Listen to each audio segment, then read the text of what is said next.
এক ডাঙৰ খবৰ কংগ্ৰেছ নেতা মৃদুল ইছলামৰ মৃত্যুত ৰাজহুৱাভাৱে ক্ষমা বিচাৰক মুখ্যমন্ত্ৰী হিমন্ত বিশ্ব শৰ্মাই এই দাবী উত্থাপন কৰিছে বিধায়ক অখিল গগৈ কেৱল ইমানেই নহয় কেৱল হিমন্ত বিশ্ব শৰ্মাই ৰাজহুৱাভাৱে ক্ষমা বিচাৰিলে নহব সমান্তৰালকৈ অতি শীঘ্ৰে পদত্যাগ কৰিব লাগিব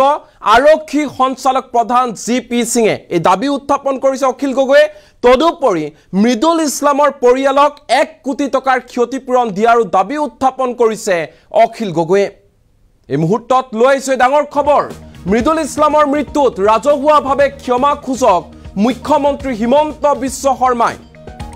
অতি শীঘ্ৰে পদত্যাগ কৰক ডিজিপি জিপি সিঙে এই দাবী জনাইছে অখিল গগৈ ডিজিপি জিপি সিঙৰ বিৰুদ্ধে কঠোৰ ব্যৱস্থা গ্ৰহণ কৰিব লাগে কালি যি পৰিস্থিতি হল তাৰ বাবে জগৰীয়া জিপি সিঙো মৃদুল ইছলামৰ পৰিয়ালক 1 কোটি টকাৰ ক্ষতিপূৰণ দিয়ক হিমন্ত বিশ্ব শৰ্মা চৰকাৰে অসম আৰক্ষীৰ হৈছে কি এই প্ৰশ্ন উত্থাপন কৰিছে অখিল গগৈ যে অসম আৰক্ষীৰ হৈছে কি ৰাজনৈতিক দলৰ ওপৰত আক্ৰমণ কৰি চৰকাৰে বুজাই দিছে তেওঁলোক নিজেই নিৰাপত্তাহীনতাত ভুগিছে মৃদুল ইছলামৰ মৃত্যু নজিৰবিহীন ঘটনা এয়া নজিৰবিহীন ঘটনা আখ্যা দিছে অখিল গগৈ বিৰোধী দলৰ মানুহক নিৰ্যাতন কৰা আৰক্ষীয়ে মাৰপিট কৰা কন্দুৱা গেছ নিক্ষেপ কৰা এনেবোৰ কাৰ্য নজিৰবিহীন ৰাজভৱন কাণ্ডক লৈ এনে ধৰণৰ গৰজি উঠিল বিধায়ক অখিল গগৈৰ ফালৰ পৰা স্পষ্ট ৰূপত কৈ দিয়া হৈছে ৰাজভৱন চলো কাৰ্যসূচীত কংগ্ৰেছ নেতা মৃদুল ইছলামৰ মৃত্যু হৈছে কন্দুৱা গেছ নিক্ষেপ কৰাৰ ফলত হে মৃদুল ইছলামৰ ঘৰলৈ যাওক হিমন্ত বিশ্ব শৰ্মা চৰকাৰ প্ৰতিনিধিবৰ্গ মুখ্যমন্ত্ৰী হিমন্ত বিশ্ব শৰ্মাই ৰাজহুৱাভাৱে ক্ষমা বিচাৰক আৰক্ষী সঞ্চালক প্ৰধান জিপি সিঙে পদত্যাগ কৰক সমান্তৰালকৈ মৃদুল ইছলামৰ পৰিয়ালক 1 কোটি টকাৰ ক্ষতিপূৰণ দিয়ক যেহেতু মৃদুল ইছলামৰ ঘৰত 2 সন্তানো আছে পত্নী আছে তেওঁলোকক ক্ষতিপূৰণ দিয়ক 1 কোটি টকা এনে ধৰণে দাবী উত্থাপন কৰিছে বিধায়ক অখিল গগৈ আমি ধাৰাবাহিকভাৱে বাতৰি সম্প্ৰচাৰ কৰি কৈ আহিছো যে কালি কি ধৰণৰ এক পৰিস্থিতিৰ উদ্ভৱ হৈছিল কংগ্ৰেছৰ ৰাজভৱন চলো কাৰ্যসূচীত কন্দুৱা গেছ নিক্ষেপ কৰা হৈছিল যাৰ ফলত নেকি কংগ্ৰেছ নেতা মৃদুল ইছলামৰ মৃত্যু হৈছিল ইয়াৰ সমান্তৰালকৈ বহু কেইগৰাকী সাংবাদিকো অসুস্থ হৈ পৰিছিল কন্দুৱা গেছ নিক্ষেপ কৰাৰ ফলত ইয়াকে লৈ সমগ্ৰ ৰাজ্যতে প্ৰতিবাদ অব্যাহত আছে সকলোৱে একেমুখে গৰিহণা দিছে সামাজিক মাধ্যমতো চৰকাৰক নিন্দা কৰিছে গৰিহণা দিছে অসম আৰক্ষীৰ এই যি কাৰ্যতাক একেমুখে সকলোৱে ধিক্কাৰ দিছে আৰু ইয়াৰ মাজতে এতিয়া বিধায়ক অখিল গগৈৰ ফালৰ পৰা এই কেতবোৰ দাবী উত্থাপন কৰা হৈছে স্পষ্ট ৰূপত অখিল গগৈ কৈছে হিমন্ত বিশ্ব শৰ্মাই ৰাজহুৱাভাৱে মৃদুল ইছলামৰ পৰিয়ালৰ ওচৰত ক্ষমা খুজক ক্ষমা বিচাৰিবই লাগিব আৰক্ষী সঞ্চালক প্ৰধান জিপি সিঙে পদত্যাগ কৰিব লাগিব আৰু মৃদুল ইছলামৰ পৰিয়ালক 1 কোটি টকাৰ ক্ষতিপূৰণ দিবই লাগিব এনেধৰণে দাবী উত্থাপন কৰি হৰব হোৱা দেখা পোৱা গ'ল বিধায়ক অখিল গগৈ এই মুহূৰ্তত অখিল গগৈৰ মন্তব্য আমাৰ লগত আছে কি কৈছে মন দি শুনা আজি গুৱাহাটী ৰাজভৱনত কংগ্ৰেছ দলে প্ৰতিবাদ সাব্যস্ত কৰোঁতে পুলিচে যি লাঠি চাৰ্জ কৰিলে পুলিচে যি কন্দুৱা গেছ দিলে তাৰ ফলস্বৰূপে পুলিচৰ অত্যাচাৰত এজন আন্দোলনকাৰীৰ মৃত্যু ঘটিছে মৃদুল ইছলাম নামৰ অধিবক্তাজনৰ মৃত্যু ঘটা বুলি আমি জানিব পাৰিছো আৰু এই ঘটনাক ৰাইজৰ দলে কেৱল গৰিহণা দিয়াই নহয় অসম পুলিচৰ বিজেপি চৰকাৰৰ এই অত্যাচাৰক আমি নিন্দা কৰিছো আৰু এই কামৰ কাৰণে আমি ডিজিপিৰ পদত্যাগ দাবী উত্থাপন কৰিছো অসম পুলিচৰ হৈছে কি আচলতে যে ৰাজভৱনৰ নিচিনা ঠাইত গণতান্ত্ৰিকভাৱে কৰা প্ৰতিবাদ তাকো অসমৰ সৰ্ববৃহৎ বিৰোধী ৰাজনৈতিক দলটোৱে কৰা প্ৰতিবাদক এনেকৈ দমন কৰাটো কেতিয়াও মানি ল'ব নোৱাৰে ৰাজভৱনত কৰা প্ৰতিবাদত যদি বিৰোধী দল ৰাজনৈতিক দল এটাৰ ওপৰতে ৰাজনৈতিক দলৰ কৰ্মীৰ ওপৰতে যদি এনেকৈ আক্ৰমণ কৰিবলৈ হয় তেতিয়াহ'লে তাৰ অৰ্থটো হ'ল চৰকাৰ এই মুহূৰ্তত নিজে নিৰাপত্তাহীনতাত ভুগিছে সেইকাৰণে আমি কংগ্ৰেছ দলৰ সদস্য মৃদুল ইছলাম ডাঙৰীয়াক এনেকৈ অসম পুলিচে হত্যা কৰাক নিন্দা কৰিছো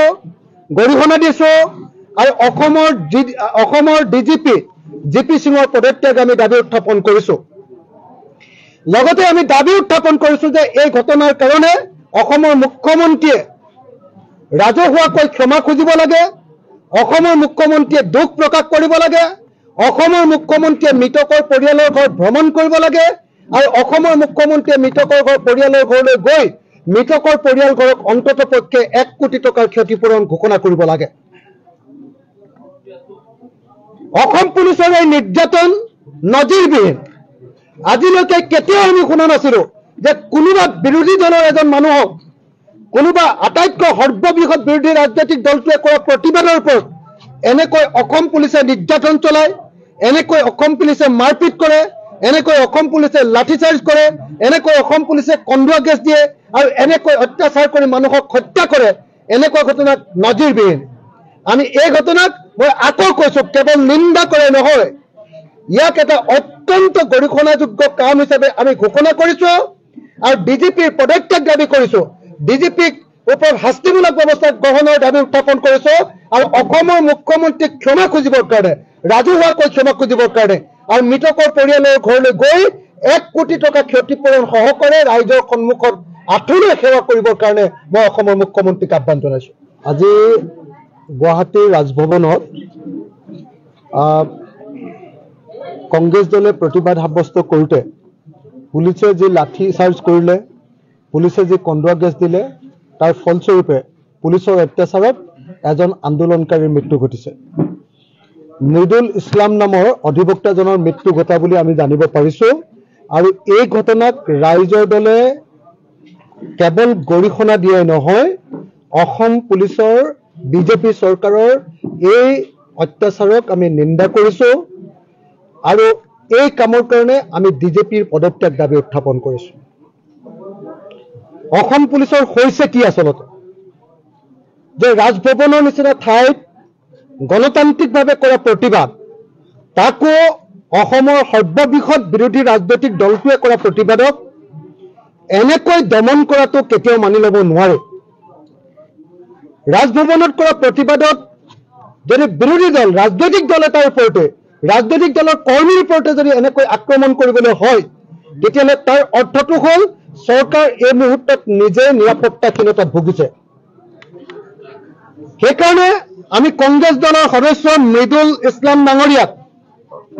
এনেকৈ অসম পুলিচে হত্যা কৰাক নিন্দা কৰিছো, গৰিহণা দিছো আৰু অসমৰ ডিজিপি জিপি সিঙৰ পদত্যাগ আমি দাবী উত্থাপন কৰিছো।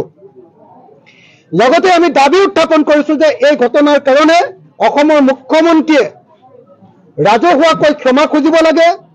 অসমৰ মুখ্যমন্ত্ৰীয়ে দুখ প্ৰকাশ কৰিব লাগে, অসমৰ মুখ্যমন্ত্ৰীয়ে মৃতকৰ পৰিয়ালৰ ঘৰ ভ্ৰমণ কৰিব লাগে আৰু অসমৰ মুখ্যমন্ত্ৰীয়ে মৃতকৰ পৰিয়ালৰ ঘৰলৈ গৈ মৃতকৰ পৰিয়াল ঘৰক অন্তত পক্ষে 1 কোটি টকাৰ ক্ষতিপূৰণ ঘোষণা কৰিব লাগে। অসম পুলিচৰ এই নিৰ্যাতন নজিৰবিহীন। আজিলৈকে কেতিয়াও আমি শুনা নাছিলো যে কোনোবা বিৰোধী দলৰ এজন মানুহক